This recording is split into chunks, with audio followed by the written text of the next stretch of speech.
సాగించాలి శివ సంస్మరణం వెలిగించాలి ఆశా కిరణం కలికాలం కడతేరే తరుణం సత్యయుగం అరుదించే సమయం సత్యయుగం అరుదించే సమయం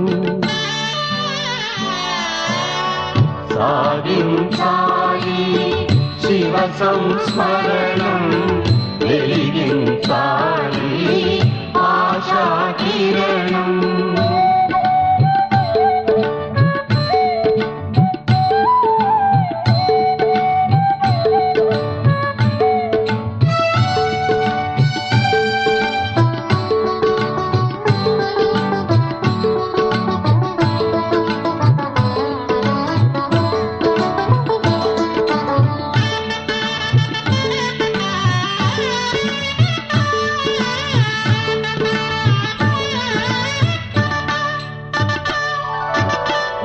అస్థిరమౌ దేహంపై మోహం తొలగించాలి సుస్థిర ధ్యానం అస్థిరమౌ దేహంపై మోహం తొలగించాలి సుస్థిర ధ్యానం. ఓం శాంతి. శివబాబా గుర్తున్నారా? సాకార మురళీ చింతన 22/7/2024. బాబా చెప్తున్నారు, మధురాతి మధురమైన పిల్లలు అప్పుడప్పుడు సన్ముఖంలో ఉంటారు, అప్పుడప్పుడు దూరంగా వెళ్ళిపోతారు.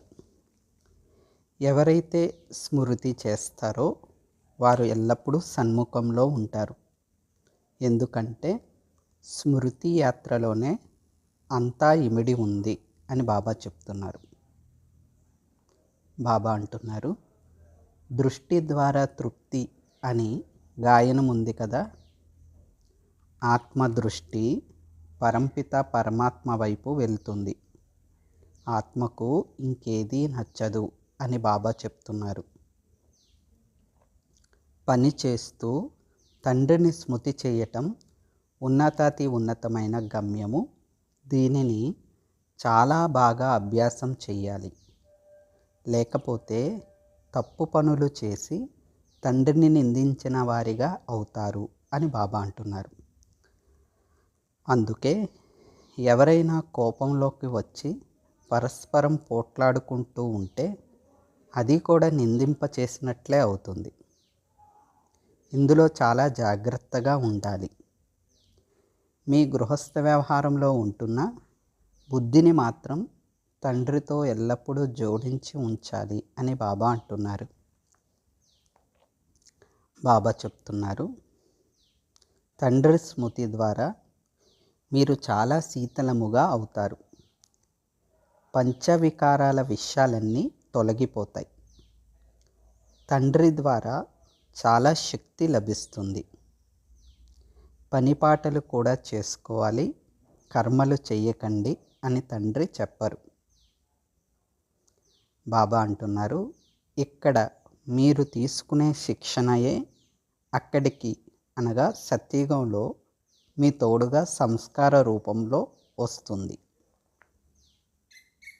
పిల్లలు, బహిర్ముఖత అనేది అంత మంచిది కాదు, అంతర్ముఖీలుగా అవ్వండి అని తండ్రి అర్థం చేయిస్తారు. పిల్లలైన మీరు పూర్తి అంతర్ముఖులుగా ఉండే సమయం కూడా వస్తుంది. అప్పుడు తండ్రి తప్ప ఇంకెవ్వరూ గుర్తుకురారు. ఎవరి స్మృతి లేకుండానే మీరు పరంధామం నుండి వచ్చారు. గర్భం నుండి బయటకు వచ్చిన తర్వాతే వీరు నా తల్లి తండ్రి ఫలానా వారు అని తెలుస్తుంది కదా. ఇప్పుడు మళ్ళీ అదే విధంగా తిరిగి ఇంటికి వెళ్ళాలి అని గుర్తుపెట్టుకోవాలి. బాబా చెప్తున్నారు, ఇంటిలో కూడా శాంతిగా కలహ క్లేశాలు లేని విధంగా ఉండే ప్రయత్నం చెయ్యాలి. తండ్రిని ఎంతగా స్మృతి చేస్తారో అంత శాంతిగా ఉంటారు. ఎవరెంత వ్యతిరేకంగా మాట్లాడినా మీరు శాంతిగా ఉండండి, మీ స్వధర్మమే శాంతి అని బాబా చెప్తున్నారు. బాబా అంటున్నారు, వ్యర్థమైన విషయాలు చాలా నష్టపరుస్తాయి. ఇటువంటి మాటలు మాట్లాడకూడదని, దాని ద్వారా తండ్రిని నిందింపచేసేవారిగా అవుతారని బాబా ముందే సూచన ఇస్తారు. శాంతిగా ఉండుట వలన ఎటువంటి నింద లేదా వికర్మ జరగదు. తండ్రిని స్మృతి చేస్తూ ఉంటే వికర్మలు వినాశనమవుతాయి. బాబా చెప్తున్నారు, మీరు అశాంతిగా ఉండకండి, ఇతరులను అశాంతిపరచకండి. ఎవరికైనా దుఃఖమిస్తే వారు అసంతుష్టమవుతారు. బాబా చెప్తున్నారు, చాలామంది తండ్రికి బాబా సెంటర్ నుండి ఇంటికి వస్తూనే వీరు చాలా గొడవ చేస్తున్నారు అని రిపోర్టు కూడా ఇస్తారు. అందుకే బాబా చెప్తున్నారు, పిల్లలు మీ స్వధర్మమైన శాంతిలో ఉండండి. మన మధురమైన తండ్రి శాంతి సాగరులని పిల్లలైన మీకు తెలుసు. శాంతి చేయిస్తూ చేయిస్తూ విశ్వంలో శాంతిని స్థాపన చేస్తారు. డ్రామాను బాగా గమనించుకోవలసి వస్తుంది అని బాబా అర్థం చేయిస్తున్నారు. బాబా చెప్తున్నారు, శివబాబా మధుర మహావాక్యాలను వినిపిస్తున్నప్పుడు బ్రహ్మ ఆత్మ కూడా వింటుంది. అందరికంటే ముందుగా ఇతని చెవులు వింటాయి.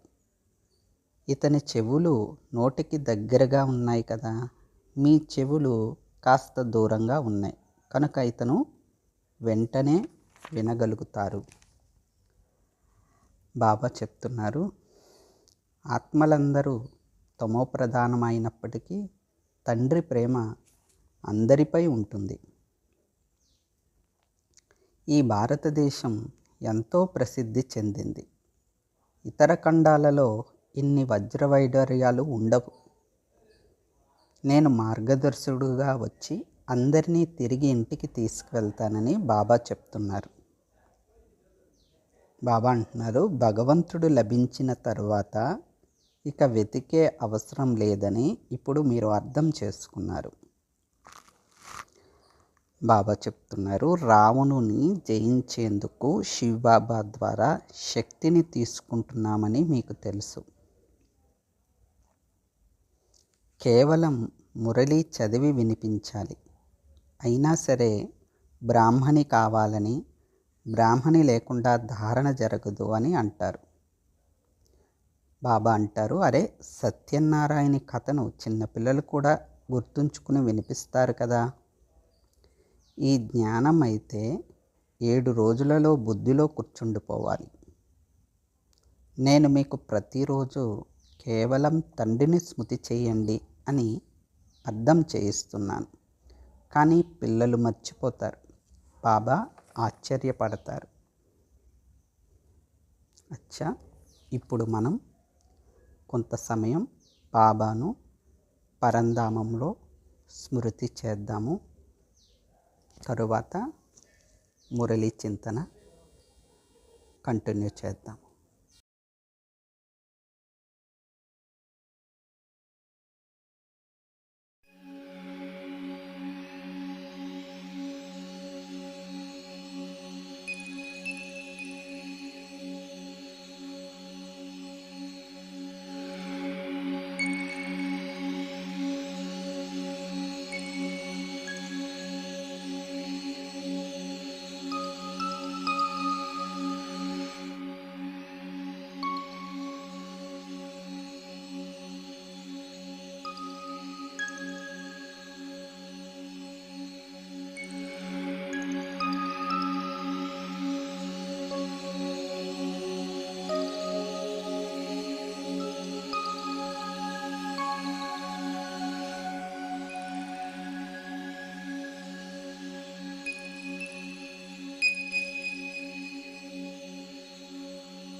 ఓం శాంతి. సాకార చింతనలో భాగంగా ఇప్పుడు మనం సాకార మురళి విశేష పాయింట్లు విందాము. 23/7/2024 బాబా చెప్తున్నారు, మధురాతి మధురమైన ఆత్మిక పిల్లలకు తండ్రి అర్థం చేయిస్తారు. ఇక్కడ ఆత్మిక పిల్లలున్నారు.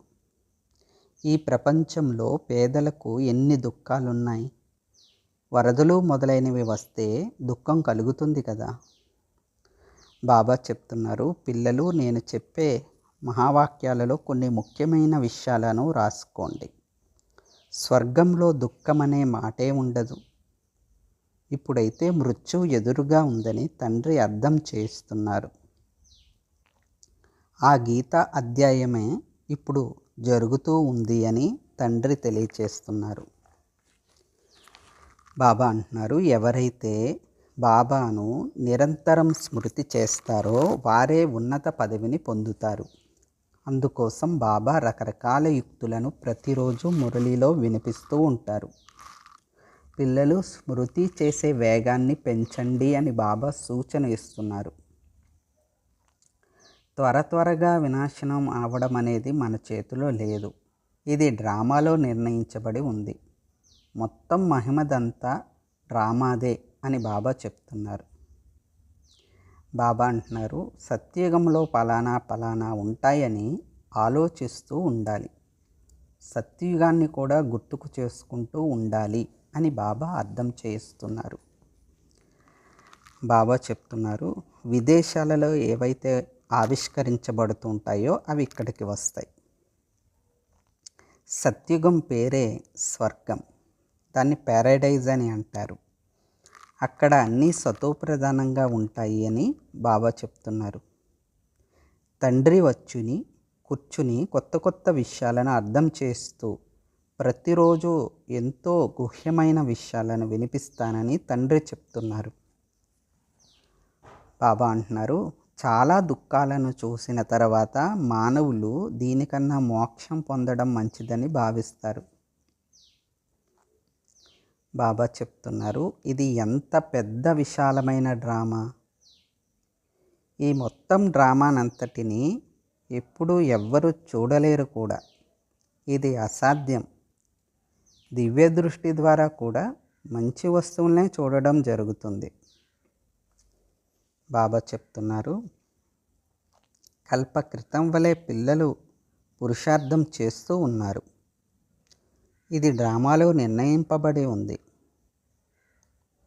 వీధిలో ఇంటింటిలో ఈ పాఠశాల ఉంటుంది. కేవలం ధారణ చేయవలసి ఉంటుంది. మీకు 2 తండ్రులున్నారని చెప్పండి. అందులో పెద్ద తండ్రి ఎవరు అని అడగండి. ఆ పెద్ద తండ్రినే అందరూ దయ చూపమని వేడుకుంటారు. అయినా కూడా అడగడం ద్వారా ఏమీ లభించదని తండ్రి చెప్తున్నారు. బాబా అంటున్నారు, నేను దారి చూపించాను. మార్గాన్ని తెలిపించేందుకే నేను వస్తాను. ఇప్పుడు మొత్తం కల్పవృక్ష జ్ఞానం అంతా మీ బుద్ధిలో ఉంది కదా అని బాబా అంటున్నారు. బాబా అంటున్నారు, పిల్లలు ఇక చాలా కొద్ది సమయం మాత్రమే మిగిలి ఉంది. నాకు సర్వీస్ చేసే పిల్లలు కావాలి. చిత్రాలు లేకపోయినా పర్వాలేదు, ఈ బ్యాడ్జి ఉంటే చాలు. చివర్లో ఈ బ్యాడ్జియే మీకు పనికొస్తుంది. ఇది సూచనలతో కూడిన విషయం. అనంతమైన తండ్రి తప్పకుండా స్వర్గమునే రచిస్తారని అందరికీ తెలిసిపోతుంది అంటున్నారు బాబా. బాబా అంటున్నారు, కొంతమంది వీరు వివాహం చేసుకోరాదని ఎవరికీ చెప్పరు. మీ వద్ద గాంధర్వ వివాహం అనేది ఒకటి ఉంటుంది. కానీ మరుసటి రోజే ఆట సమాప్తం అవుతుంది. ఎందుకంటే మాయ చాలా ఆకర్షిస్తుంది. అయినా కూడా పవిత్రంగా అయ్యే పురుషార్థం ఈ సమయంలోనే జరగాలి. ఆ తర్వాత ప్రాలబ్ధం లభిస్తుంది.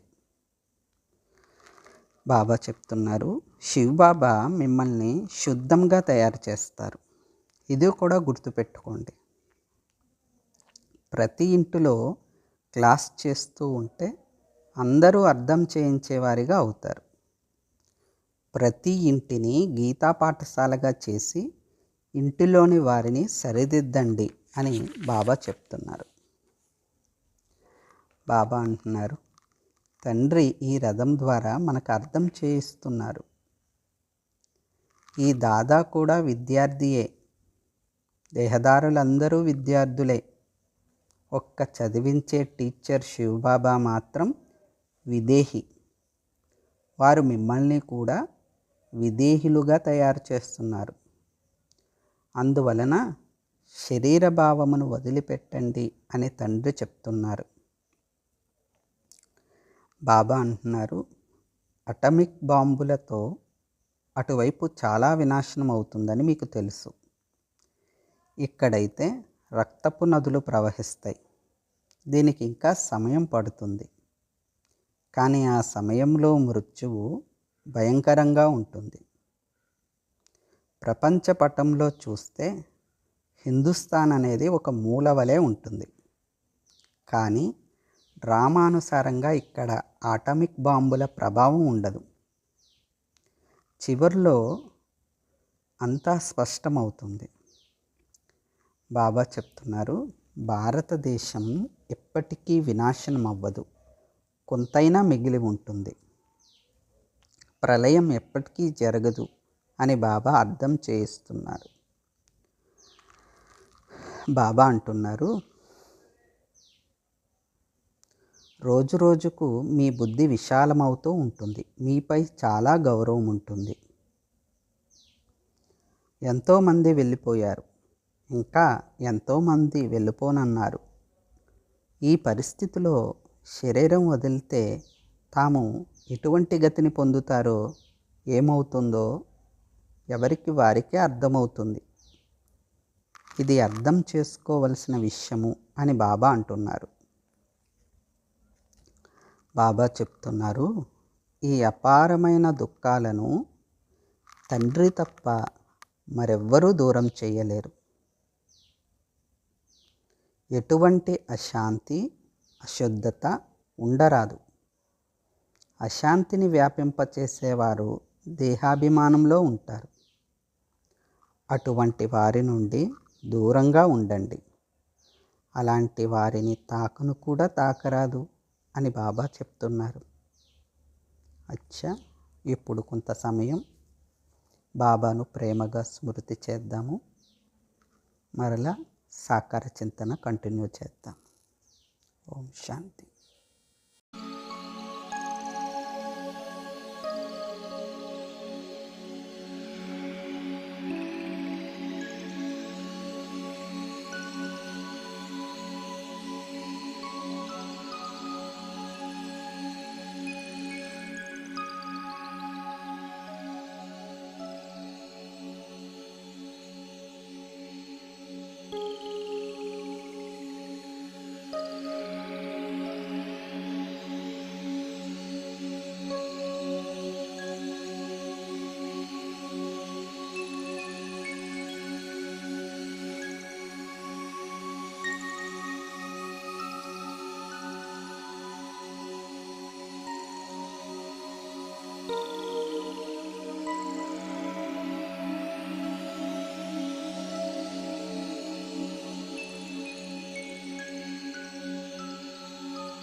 ఓం శాంతి.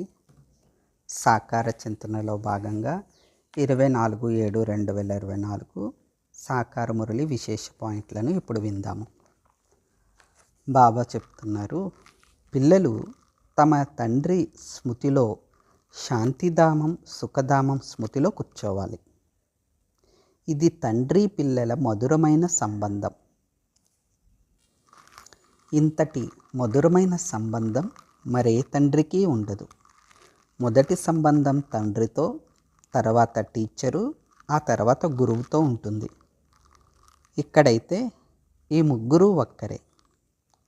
ఇది బుద్ధిలో కూర్చున్న చాలా ఆనందకరమైన విషయం కదా అని బాబా చెప్తున్నారు.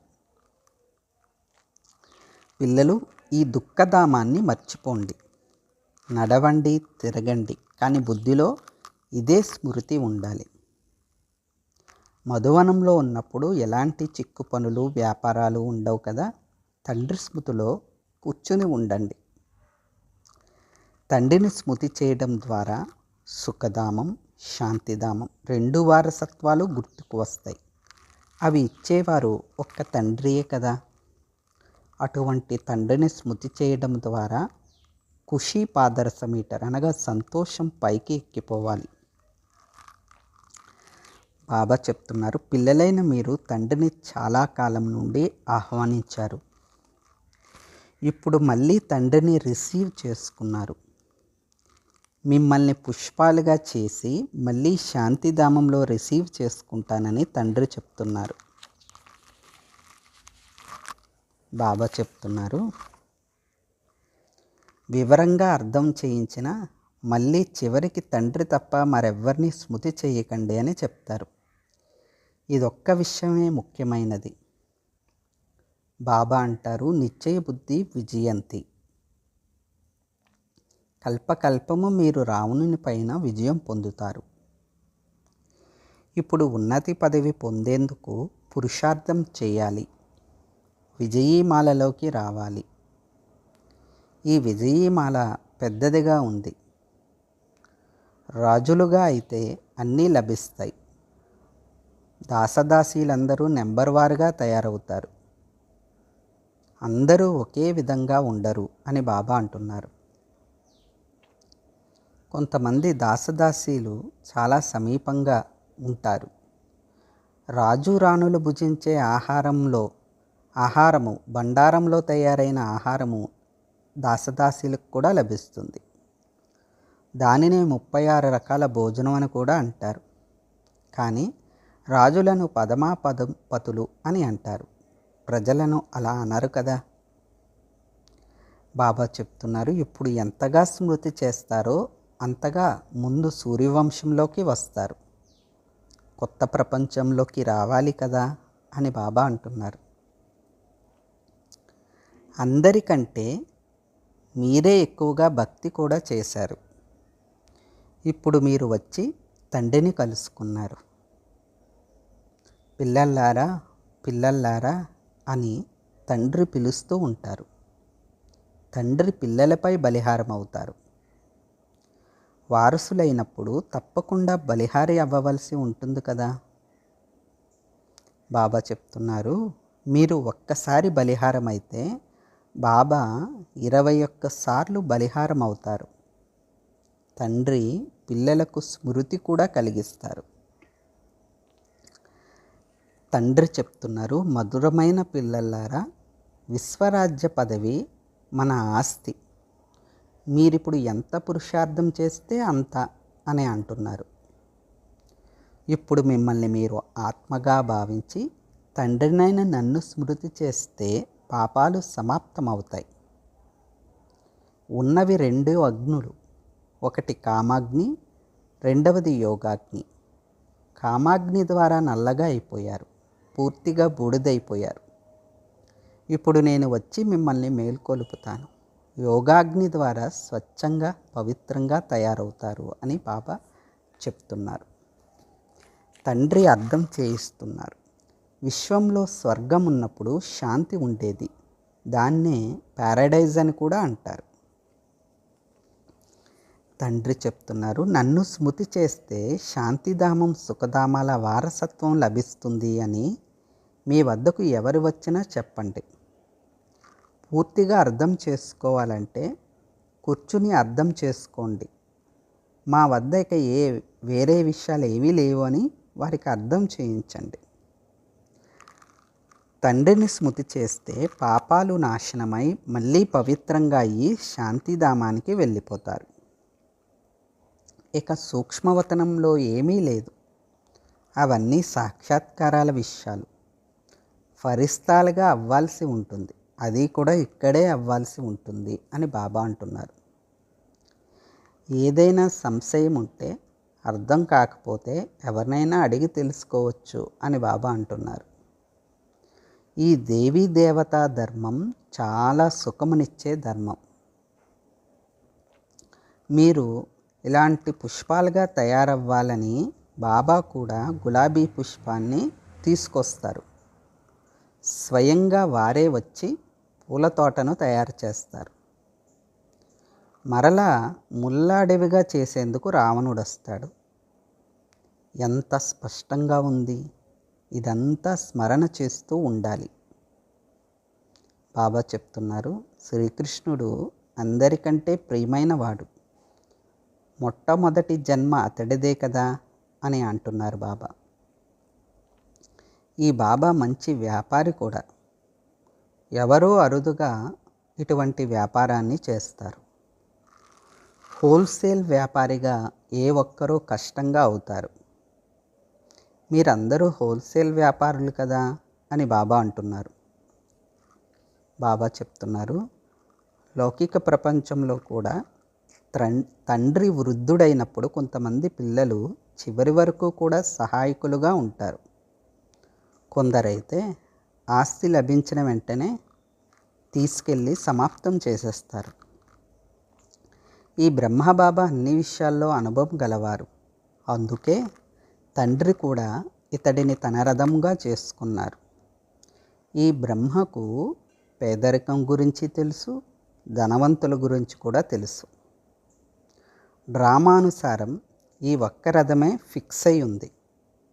ఈ రథం ఎప్పటికీ మారదు.